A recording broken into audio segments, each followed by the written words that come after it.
Okay, so today we're going to go over how to load in some data, do some descriptive statistics, and some basic scatterplots, histograms, and boxplots in R.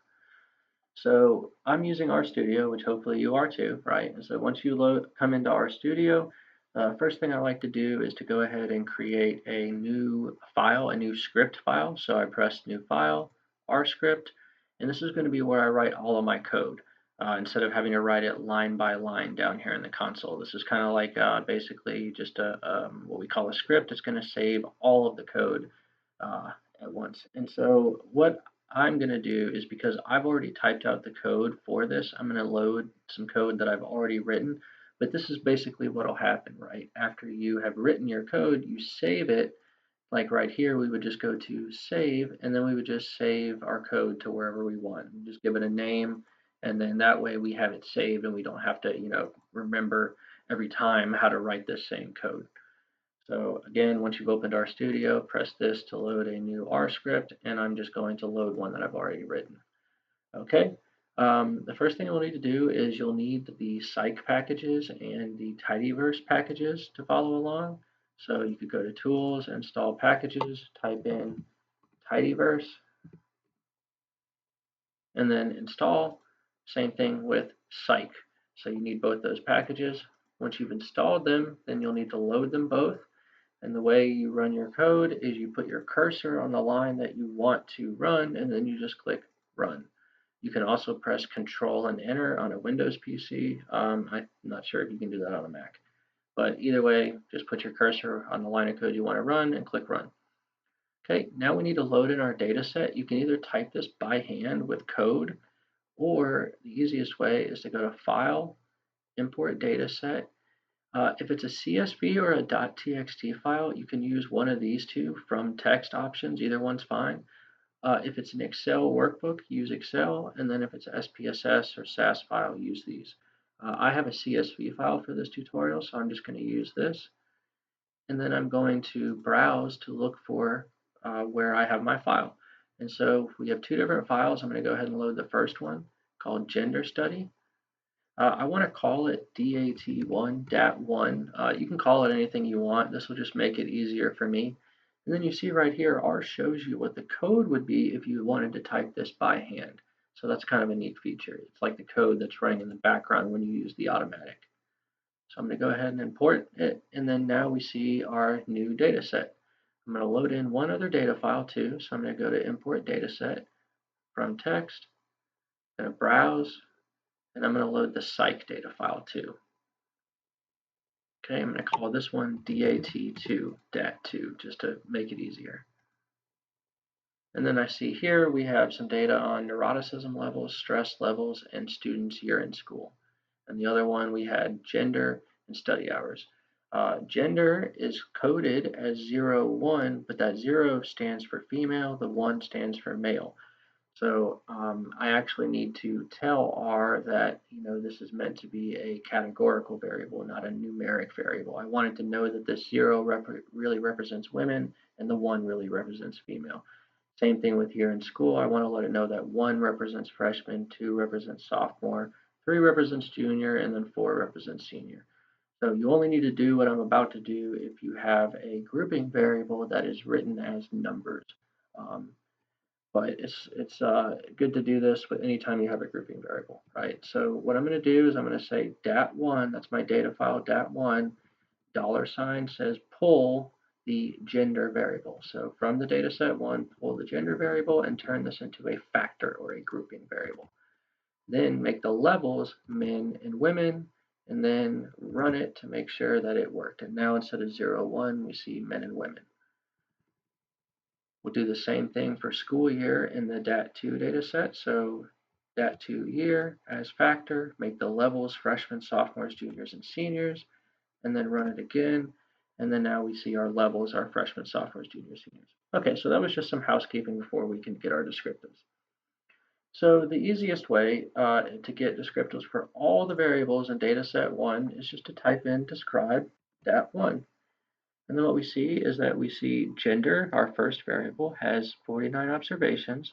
The mean is 1.51, because remember, we coded our gender variable numerically, right? So this, and it has a little star to let you know, like, hey, this is a categorical variable. So this really is kind of meaningless for the gender variable. But the study hour variable, that's the numeric variable. This is the number of hours each person studied. So we see our mean, our standard deviation, our median, the trimmed mean, the mean absolute deviation, the min, the max, the range, the skew, the kurtosis, and the standard error. If you want to look at just a single variable, which would be better for our case because gender doesn't really make sense to look at it that way, you can just do describe dat1 or data file. $ means like pull this variable, so pull the study hour variable from dat1, and now we see that we only have this first variable, study hours, right? And so we see that it's the mean is 5.76, standard deviation, median, blah, blah, blah, blah, blah, right? So again, the only difference here is that this is all variables, and then this is just one variable. A really cool feature that's really helpful is that you can do describe by, and so this will show us our study hours by gender level. This is really helpful. So now what we see, move this up a little bit. So now we see descriptive statistics by group. Men, here's their mean study hours, standard deviation, median, etc., and then the women. So that's really, really helpful, right? We can take our descriptive statistics and split it into group. Another way you can get descriptive statistics is you can type in summary. So I'm going to do summary dat1 dat1 study hours. And then this will give us the min, the first quartile, which is the 25th percentile, the median, which is the 50th percentile, the mean, the third quartile, and the max. So I will type that up here as well because that's useful as well. So summary dat1, and that will give us additional descriptives. And again, that will give us for all of the variables, whereas if we just want it for a single variable, then we would do summary dat1 study hours to pull the fact that we just want study hours. Okay, and there we go. So that's how we get descriptive statistics, both for all of our variables, a single variable, and a single variable that's then grouped by a different variable. We can do this again with our other data set, the second data set, and that'll be kind of cool because we have several variables that we might want to look at by our groups. So in the second data set, this is the one where we have neuroticism and stress. So what I'm going to do is I'm going to do, So what I did was I said describe by dat2, which is our data set. Because I wanted multiple variables to be broken down by group level, which is year, I just left the variable blank, right? I could have chosen a single variable like neurot, but because I want to see all of my variables by year or by my group level, I elected to just type in dat2. So the first one, that's the variable or variables that you're interested in, and then the second thing is where you put in your group level. So I'm going to load this up here. And so what we see when we did this is now we get our descriptive statistics by group. So for the freshmen, this is their neuroticism, descriptive statistics, and their stress level, descriptive statistics. Again, this is by freshmen, by sophomores, by juniors, by seniors. So that's pretty cool. So I'll pull this back down. Okay, and so that's basically how we get our descriptive statistics, right? That's how you get all like the summary stuff you'd be interested in, and your quantiles, your percentiles as well. Now it's time for some visualizations. So if we want to look at histograms, I'm going to show you how to look at some histograms in like the basic R code, and then also a way that makes it look a little bit nicer. So this is the basic way, where I'm just looking at a histogram of study hours. I'm not paying attention to group, just study hours. You see it pops up here. You can press zoom, and then you can right click and save the image or copy the image. But as you can see, this isn't very pretty. It's just a really basic one. We can get a little bit prettier one using the function called ggplot. So what I'm doing is I'm saving an object called P1, that stands for plot1, and I'm saving it, that's what this little arrow means, as the function, which is ggplot. You type in your data file, this is dat1 is your data file, AES is just stands for aesthetics, but type in AES parentheses, and then the variable that you want to get a histogram of, and then plus geom histogram. So again, plot your data frame or your data, the name of your data file, the variable that you want the histogram of, and then the histogram. Okay, and then that saves it as P1, and I want to view P1. There's my histogram of study hours. You can see it looks a little better. I can add a title by doing this, and then there we go.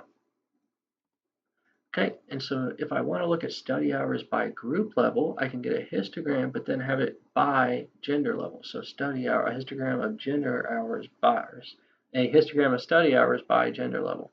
So I'm going to do P1B this time to keep them, to give them different names. And we still have our data frame, our data object, our data file is dat1. Study hours is the variable of interest, but now we're going to fill it in by gender, right? And so that's what's changed. This is what our grouping variable is gender. So you do fill equals whatever your grouping variable is. And now we see that we have the histogram split for men and women, which is kind of cool. We can add a title by running that code. Boom.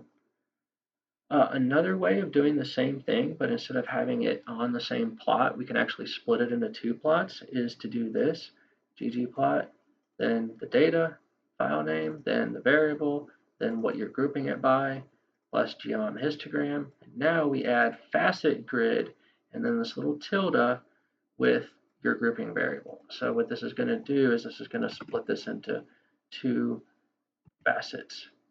And so now we see that it's the histogram of study hours by gender, but now it's split into two different histograms. And let me spread this over so you can pause and get the code if you want. There it is. Okay. And again, you can add a title by doing gg title. Okay. And so now we have box plots of study hours. So this was the histograms. I'm going to clear this. You don't have to clear this. I'm just clearing this to give us some more space. So now if we want to do a simple box plot, this is the base R box plot. And so you do the box plot with your data name, data file name, and then the $sign says to pull the study hour variable. And then this is where you write your title, main equals title.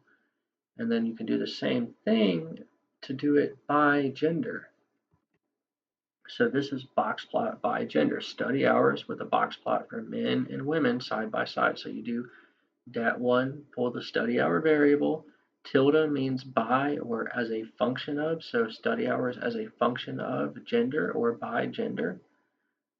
And then the main is your title again. Boom. All right, if we want to use the fancier version that looks better, we're going to do this. And this doesn't look that great because it's just kind of plain, right? Just a simple box plot. But the way you do it is you do ggplot and then dat1 is your data file, then AES parentheses your study, your variable of interest will go there. And then now we say plus geom underscore box plot. And then if we want to add a title, we can do this. Okay, and then now let's look at a box plot that's side by gender like we looked at above. So now we're going to add in, now it gets a little bit cooler. So we're going to do dat1, our data file. Gender is our X variable. So now we want to do side by gender, and then our Y variable is study hours. That's still our variable of interest. And we're going to fill it in by gender, right? You'll see what I mean in just a second. So see, we have our X variable is gender, that's on the X-axis. The Y variable is study hours, that's on the Y-axis. So X, Y, and then fill, we are filling it in by gender. So that's what makes the color filled in by gender. And then the box plot adds it, of course, to make it a box plot. And then we can add a title down here again. Boom. Okay, the next thing we can do is, remember how with the histograms, if we didn't want it side by side in the same histogram, we could actually split it side by side. We can do that here as well. So I will move my screen over. And what we do is we do ggplot. Dat1 is your data file name. AES, where gender is your X variable, right? We still want gender on the x-axis. The y variable is study hours. We still want study hours to be on the y-axis. We still want it to be filled in by gender, and we still want a box plot. But now we're adding this facet grid to tell it, hey, split this into two grids side by side with the tilde by gender. So tilde and then your grouping variable. Okay. And so now we see side by side instead. So some people like that a little bit better. I think it looks a little bit nicer. And then you can add a title by here. Okay, and again, this is really just, it's up to you if you prefer this or this. Okay, so now let's look at a scatter plot. So for the scatter plot, because we need two numeric variables, we're going to look at our second data file, which is neuroticism, stress levels, and people's year in school, where year in school is the grouping variable. So if you want a simple scatter plot, you can just do plot DAT2, that's my data file. The $ says to pull, and then neurot says the neuroticism variable. So from dataset 2, pull neuroticism, and then tilde the other variable. Dataset 2, pull stress variable. So neuroticism from dataset 2 by stress from dataset 2. And then that's the basic scatter plot we get. As you can see, not very pretty. Not very pretty, rather. Now we can do it a little fancier using this ggplot again. So we're going to do ggplot. DAT2 is our data file. AES means aesthetics. Then we have our X variable, which is stress. And then the Y variable, which is neuroticism. So whatever your X variable would go there, whatever your Y variable is would go there. And then geom point lets it know that we want scatter points or scatter plots. And then, as you can see, we have our scatter plot. We can add a title. Boom. Now we can do the same thing, but we can split this by group, which in this case is school year. So we can look at neuroticism by stress by school year. So we can look at the relationship between neuroticism and stress, but then go deeper and say, well, what does it look like? What does this relationship look like when we examine it by school year?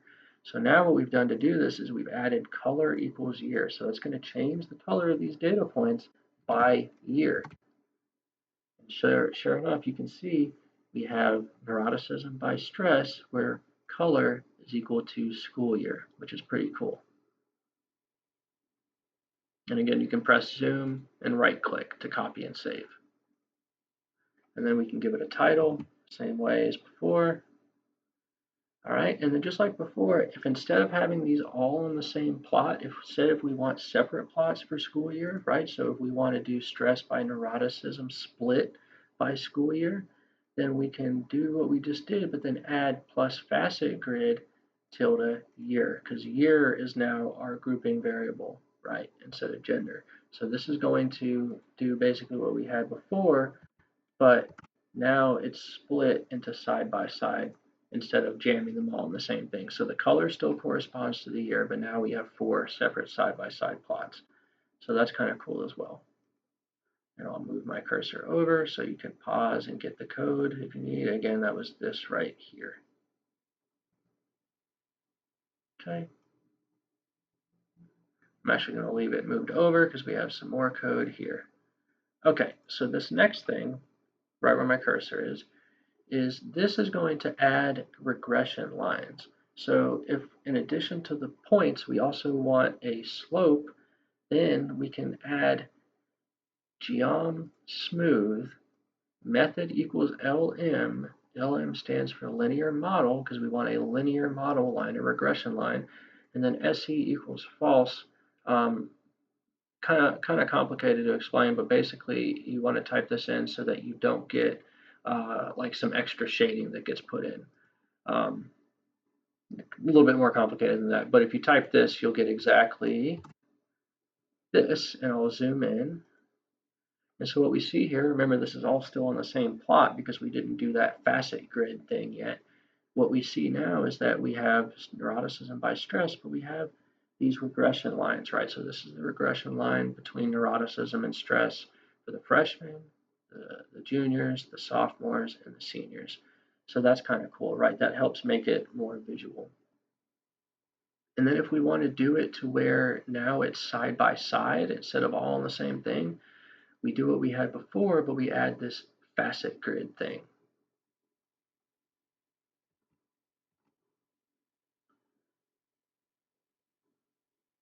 And sure enough, we see that we have these plots split side by side for freshmen, sophomores, juniors, and seniors.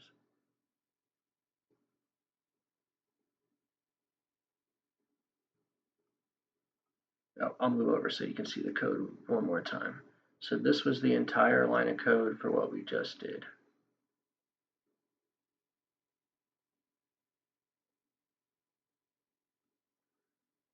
And that's it. So we have covered how to, just to recap, we've covered how to load in our data. We've covered how to code categorical variables as categorical variables.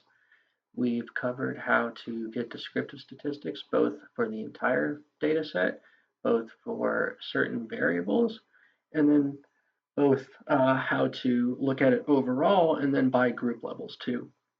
So that's how we do our descriptives using the describe, the summary, and the describe by functions. We've covered our histograms, how to do them simply and with ggplot. We've covered boxplots, and we've covered scatterplots with and without regression lines. So thank you for watching.